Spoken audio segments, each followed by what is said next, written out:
என்னைக்கு நாம இப்போ சமீபத்துல வெளியான இமாக்குலேட் அப்படிங்கிற படத்தை தான் பார்க்க போறோம். இதோடைய கதையை பத்தி சொல்ல போனா, ஒரு பொண்ணு ஒரு சர்ச்சுக்கு நன்னா போறா. அதுல என்ன தப்பு இருக்கு, போட்டமே அப்படின்னு கேட்கலாம். ஆனா அந்த சர்ச்சை விட்டு நிறைய பெண்கள் தப்பிக்க முயற்சி பண்ணிருக்காங்க.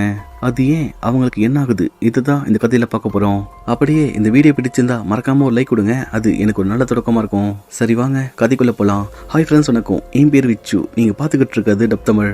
கதைக்குள்ள போறதுக்கு முன்னாடி நம்முடைய சேனலுக்கு புதுசா வந்தா ப்ளீஸ் சப்ஸ்கிரைப் பண்ணிக்கோங்க. அப்படியே பக்கத்துல இருக்கக்கூடிய பெல்லையும் டிங் அடிச்சுக்கோங்க. படத்துடைய ஓப்பனிங்ல ஒரு நன் மேரியம்மா என்னை எப்படியாச்சும் ஆசீர்வதிக்கணும் அப்படின்னு பிரார்த்தனை பண்ணிட்டு அங்கிருந்து தப்பிக்க முயற்சி பண்ணிக்கிட்டு இருக்கா. அதுக்காக யாருக்கும் தெரியாம அங்க இருக்கக்கூடிய ஒரு நன்னுடைய அறைக்கு போய் சாவியை திருடுறா. ஐயோ, சத்தம் கேட்க கூடாது அப்படின்னு பயந்துகிட்டே இவ அங்கிருந்து தப்பிக்க, கை கெட்டினது வாய் கெட்டலன்ற மாதிரி அதுல எந்த சாவின்னு அவளுக்கு தெரியல. அதனால பயத்துல எல்லாத்தையும் போட்டு அதை ஓபன் பண்ணிக்கிட்டு இருக்கா. அதுக்குள்ள இவளை தேடி வந்துட்டாங்க. இதை பார்த்து இவ பயந்து போய் அங்க இருக்கக்கூடிய கம்பிக்குள்ள புகுந்து போயிடலாம் நினைக்கிறா. ஆனா அவங்க இவ காலை பிடிச்சு அப்படியே உடைக்கிறாங்க. இதால இவ மயங்கி போறா. அடுத்து இவ கண்ணு முழிக்கும் போது, என்ன இங்க இருட்டா இருக்கு, ஐயோ என்ன உயிரோட வச்சு புதைச்சிட்டாங்க, ப்ளீஸ் இது போல பண்ண மாட்டேன், என்னை விடுங்கன்னு சொல்லி கத்திக்கிட்டு இருக்கா.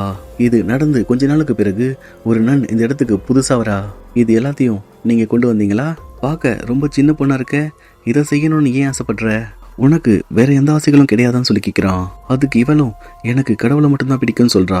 சரி அலோ பண்றோம் அப்படின்னு சொல்ல, அங்கிருந்து இவளை கூட்டிக்கிட்டு போறதுக்காக ஒரு ஆள் வந்திருக்கான்.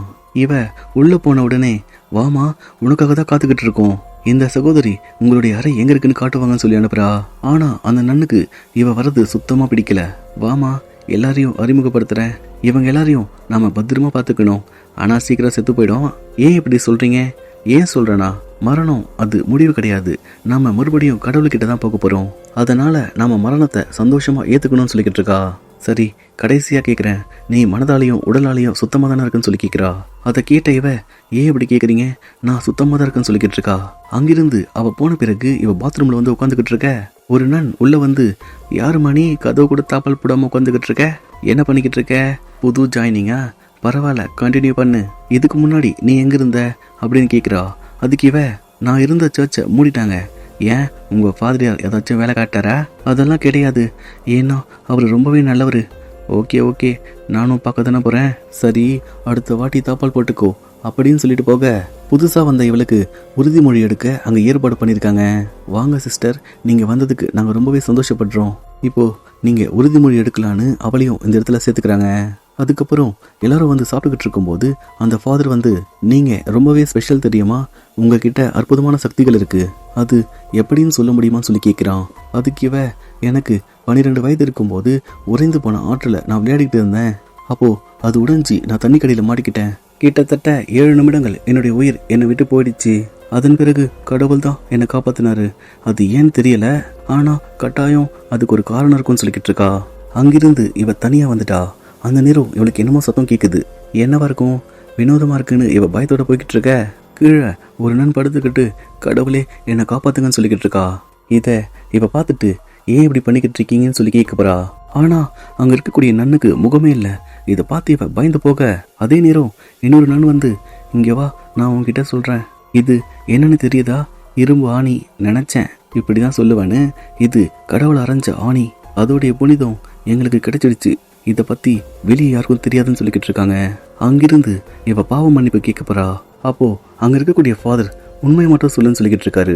இத இவ கேட்டுட்டு, இல்ல ஃபாதர், எனக்கு தெரிஞ்சு நான் உடலாலையும் மனசாலையும் எந்த பாவமும் செய்யல, அது மட்டும் இல்லாம என்னுடைய ஆசைகள் எல்லாமே கடவுளுக்கு சேவை செய்யணும் அப்படின்னு சொல்லிக்கிட்டு இருக்கா. இத இவ சொல்லிக்கிட்டு இருக்கும் போது அந்த ஃபாதர் கொஞ்சம் கொஞ்சமா நகர்ந்துகிட்டே இருக்காரு. அதே சமயம் ஏதோ ஒண்ணு இவ பின்னாடி வந்து இவளை பிடிச்சிட்டு போகுது. அந்த இடத்துல நிறைய நன்கள் பார்க்க ரொம்ப வினோதமா இருக்காங்க. இவளும் என்னை விட்டுருங்கன்னு கத்திக்கிட்டே எழுந்துக்கும் போது, அது கனவு, என்ன இது வினோதமா இருக்கு, ஆத்தாடி இது யாரு அப்படின்னு அங்க இருக்கக்கூடிய லைட்டை போடும்போது அங்க யாரும் இல்ல. அடுத்த நாள் திருச்சபையில எல்லாரும் உட்காந்துக்கிட்டு இருக்கும் போது இவ தான் கூட இருக்கக்கூடிய நன்கிட்ட பேசிக்கிட்டு இருக்கா. இத அவங்க பார்த்துட்டு, நான் எவ்வளவு முக்கியமா பேசிக்கிட்டு இருக்கேன், நீங்க கதை அடிச்சுக்கிட்டு இருக்கீங்களா, இதுக்காக நீங்க இன்னைக்கு முழுக்க இவங்க கூட தான் இருக்கணும்னு சொல்லிக்கிட்டு இருக்காங்க. இத கூட இருக்கக்கூடிய நன் கேட்டுட்டு, அதுக்கு பாத்ரூமே கழுவிடலாம், பேசியே சாவடி பாப்பா அப்படின்னு சொல்லிக்கிட்டு இருக்கா. அன்னைக்கு நைட் இவ தூங்க போறா. அந்த நேரம் யாரோ இவளுக்கே தெரியாம இவளுடைய முடியை கட் பண்றாங்க. இதை இவ பார்த்துட்டு ஏன் இப்படி பண்றீங்கன்னு சொல்லி கேட்குறா. சரி வாங்க, நான் உங்களுடைய அறைக்கு கொண்டு போறேன்னு சொல்லி கூட்டிக்கிட்டு போக அவங்க படுத்துக்கிட்டு இருக்கும்போது அவங்களுடைய கால்களை வந்து பார்க்குறா. அதுல சிலுவை போல தழும்புகள் இருக்கு. அது இவளுக்கு ஆச்சரியமா இருக்கு. மறுநாள் தன்னுடைய தோழியான அந்த நன்கிட்ட இதை பத்தி சொல்லிக்கிட்டு இருக்கா. அந்த நேரம் இவளையே அறியாம வாந்தி எடுக்க இவளை மருத்துவர்கிட்ட கொண்டு போறாங்க. எதுக்காக நம்ம வெயிட் பண்ணிக்கிட்டு இருக்கோம் அப்படின்னு யோசிச்சுக்கிட்டே அங்க இருக்கக்கூடிய ஜன்னல் கிட்ட போறா. அப்போ ஒரு காகம் வேகமா வந்து அதுல முட்டிக்கிட்டு இறந்து போகுது. அதே சமயம் இவளை உள்ள கூப்பிடுறாங்க. என்ன இது, எனக்காக எல்லாரும் காத்துக்கிட்டு இருக்காங்க. சரி உண்மையை சொல்லு, நீ இதுக்கு முன்னாடி என்னெல்லாம் தப்பு பண்ணியிருக்கேன்னு சொல்லி கேட்குறாங்க. அது இவளுக்கு ஒன்றும் புரியலை. நான் எந்த தப்பும் பண்ணலையே சொல்லிக்கிட்டு இருக்கா. இதை கேட்ட அவங்களும் அப்படியா, அந்த கருவியை கொண்டு வாங்க, நீ என்ன மறைச்சாலும் அது காட்டி கொடுக்கோன்னு அங்கே இருக்கக்கூடிய ஒரு ஸ்கேனரை கொண்டு வராங்க. அதில் பார்த்தா இவ கர்ப்பமாக இருக்கா. என்னடா இது, எதுவுமே நடக்கலை, நான் கர்ப்பமாக இருக்கேன்னு சொல்லிக்கிட்டு இருக்காங்க. சத்தியமாக எனக்கு எதுவும் தெரியாதுன்னு சொல்லிக்கிட்டு இருக்கா. அப்படின்னா கடவுள் தான் உனக்குள்ளே பிறக்க போகிறாரு, நீ அடுத்த தலைமுறைக்கான மேரியா மாறப்போறன்னு சொல்லிக்கிட்டு இருக்காரு. இது இவளுக்குள்ள ஒரு பயத்தை தான் ஏற்படுத்துதே தவிர சந்தோஷத்தை கொடுக்கல. அந்த குழந்தையும் வயிற்றுக்குள்ள கொஞ்சம் கொஞ்சமா வளர்ந்துகிட்டே இருக்கு. ஒரு நாள் இவ வாமிட் பண்ணும்போது அதுக்குள்ள என்னத்தையோ பாக்குறா. அது என்னன்னா இவளுடைய பல்லு. அது மட்டும் இல்லாம இவளுக்காக எல்லாரும் மரியாதை கொடுக்குறாங்க. ஆனா இவ தோழி மட்டும் அதனால செம்ம கடுப்பா இருக்கா. அங்கிருந்து இவ குளிக்கலான்னு போகும்போது ஆரம்பத்துல இவளை பிடிக்காத அந்த நன் வந்து, இது எனக்கு கிடைக்க வேண்டிய வாழ்க்கை அநியாயமா தட்டி பறிச்சுட்டு அப்படின்னு இவளுக்குள்ள வந்துகிட்டு இருக்கா. உடனே அங்க இருக்கக்கூடிய எல்லாரும் வந்து இவளை காப்பாத்தி கூட்டிகிட்டு போறாங்க. அடுத்து அந்த ஃபாதர் வந்து, என்ன டாக்டர், குழந்தை நல்லா இருக்கா? ஏயா குழந்தைய விடியா, எனக்கு நோய் வந்துகிட்டு இருக்கு.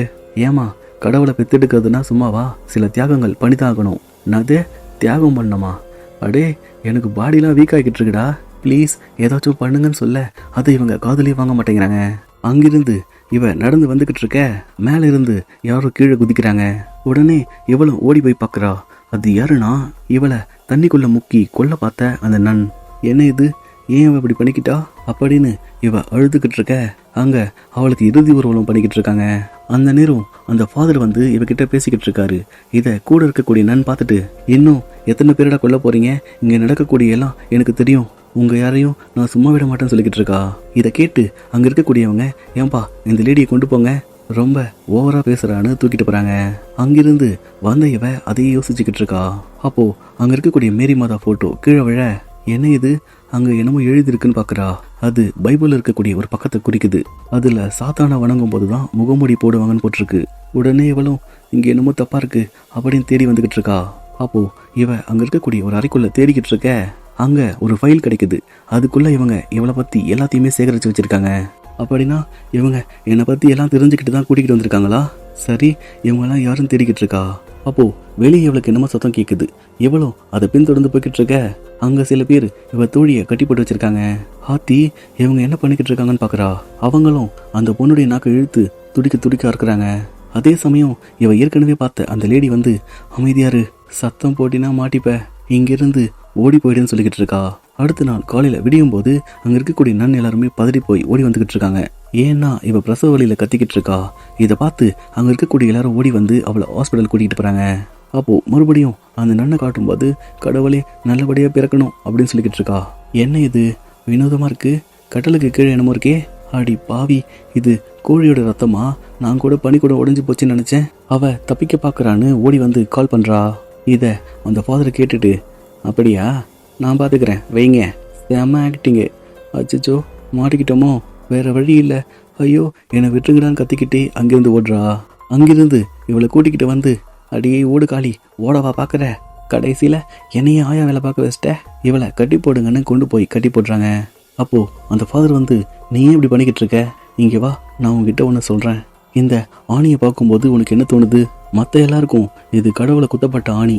ஆனா எங்களுடைய கண்ணுக்கு என்ன தெரியுதுன்னா, அதுல கடவுளுடைய ரத்தமும் இருக்கு, சதையும் இருக்கு. அப்படின்னா அந்த டிஎன்ஏ வச்சு மறுபடியும் கடவுளை உருவாக்க முடியும். இங்க வா, இங்க பாத்தியா, ரொம்ப காலமா நாங்க அதுதான் பண்ணிக்கிட்டு இருக்கோம். ஆனா அது எல்லாமே தோல்வியில முடிஞ்சு போச்சு. இப்போதைக்கு அதுக்கு வெற்றி கிடைச்சிருக்கு. அது நீதான், உனக்குள்ள இருக்கக்கூடிய அந்த குழந்தை. ஒரு வழியா நாங்க மறுபடியும் கடவுளை உருவாக்கிட்டோம். இதுக்கப்புறம் நீயும் ஓட முயற்சி பண்ண முடியாதுன்னு அவ கால்களுக்கு சூடு போடுறாங்க. இதையே தான் அந்த ஓல்டு லேடியும் பண்ணியிருக்கா போல. அதை இவன் நினைச்சு பார்த்துட்டு, அடே ஏன்டா அப்படி பண்ணிக்கிட்டு இருக்கீங்க, ப்ளீஸ் என்னை யாராச்சும் காப்பாத்துங்கன்னு கத்திக்கிட்டு இருக்கா. ஆனா ஒருத்தர் கூட வந்து உதவி பண்ணல. அடுத்து இவளை மறுபடியும் கூட்டிகிட்டு போய் சொல்லுமா, ஏதாச்சும் பாவ மன்னிப்பு கேட்கணுமா? நடிக்காதீங்க, இதெல்லாம் உங்களுக்கு தெரியும், ஏன் தடுக்க மாட்டேன்றீங்கன்னு சொல்லி கேட்குறா. அதுக்கப்புறம் கடவுள் திரும்பி வரப்போறாருன்னா யாருக்கு தான் சந்தோஷம் இருக்காது? நீயும் இதை நினச்சி பெருமை பண்ணணும்னு சொல்லிக்கிட்டு இருக்காரு. மறுபடியும் இவளை கூட்டிக்கிட்டு வந்து ஸ்கேன் பண்ணி பார்த்துக்கிட்டு இருக்காங்க. அப்போ அங்கே இருக்கக்கூடிய டாக்டர் எழுந்து போக, இங்கே பாத்தியாமா, குழந்தை ரொம்ப அழகா இருக்கலன்னு சொல்லிக்கிட்டு இருக்கா. அப்போ இவ அங்கே இருக்கக்கூடிய சிலுவை எடுத்து, அடியே அழகாவா இருக்கு, வயிற்றுக்குள்ள என்ன வளர்ந்துக்கிட்டு இருக்கேன்னே தெரியாம பயத்துல இருக்கேன், செத்து ஒழிங்க சாத்தானுங்களான்னு அவங்களுடைய முகத்தை போட்டு அடிச்சு கொள்றா. அடுத்து அங்கிருந்து ஓடி வர பாக்குறா. அந்த நேரம் இவ பனிக்கூடம் நிஜமாவே உடைஞ்சு போக, அடே விடமாட்டேன்டா, என்ன ஆனாலும் உங்களை விடமாட்டேன் அப்படின்னு அங்கே இருக்கக்கூடிய ஃபாதரை பிடிச்சி அவர் கழுத்தை அப்படியே கொஞ்சம் கொஞ்சமாக நசுக்கிட்டு இருக்கா. இதை அந்த டாக்டர் பார்த்துட்டு, என்னை விட்டுரு அப்படின்னு கத்திக்கிட்டே ஓடுறான். அங்கிருந்து கோபமாக வந்தவ அந்த லேபை பார்த்துட்டு, எத்தனை பேர் இங்கே உயிரை விட்டுருப்பாங்க, இந்த இடம் இருக்கக்கூடாது அப்படின்னு அதை அழிக்க பார்க்குறா. அந்த நேரம் அந்த ஃபாதர் வந்து, ஒழுங்கா நான் சொல்கிறத மட்டும் கேளு, அமைதியாருன்னு சொல்லிக்கிட்டு இருக்காரு. ஆனால் இவ அவர் அடிச்சுட்டு அங்கிருந்து ஓடி வந்து அவரை உள்ள வச்சு பூட்டுறா. செத்துப்போ, எத்தனை பேரை கொண்டு இருப்ப, உங்க எல்லாருக்கும் இதுதான் முடிவுன்னு சொல்லிக்கிட்டு இருக்கா. ஆனா அவன் சாகல. அதே சமயம் எவளுக்கும் பிரசவ வலி ஏற்படுது. ஆத்தாடி நம்ம கிட்ட வரப்போறான்னு அங்கிருந்து எழுந்து ஓடிக்கிட்டு இருக்கா. ஒரு கட்டத்துல இவளுக்கு வழி தெரியல, என்னடா இது அப்படின்னு பயந்துகிட்டு இருக்கும்போது அங்க இவ தோழியோடைய உடலை பாக்குறா. அதை பார்த்து இவ மேலும் பயந்து போய் அங்கிருந்து ஓடிக்கிட்டு இருக்கும்போது இவளுக்கு வெளியே போறதுக்கான வழி கிடைக்குது. கடவுளே என்னை காப்பாத்தினதுக்கு நன்றின்னு இவ வெளியே போக முயற்சி பண்ணும்போது யாரோ இவளை உள்ள பிடிச்சு இழுக்கிறாங்க. அது யாருன்னா அந்த ஃபாதர். யாரோ கடவுள் வரதை தடுக்க முடியாது, அதை நானே செய்யறேன்னு அந்த நன்னுடைய வயிறை கிழிக்கிறான். அப்போ இவ தன் கையில் இருக்கக்கூடிய ஆணியால அவன் கழுத்திலே குத்துறா. அட பாவிங்களா, கடவுள் பேரை சொல்லி என்னென்னமோ பண்ணிக்கிட்டு இருக்கீங்க அப்படின்னு கத்திக்கிட்டே அந்த இடத்த விட்டு வெளியே வரா.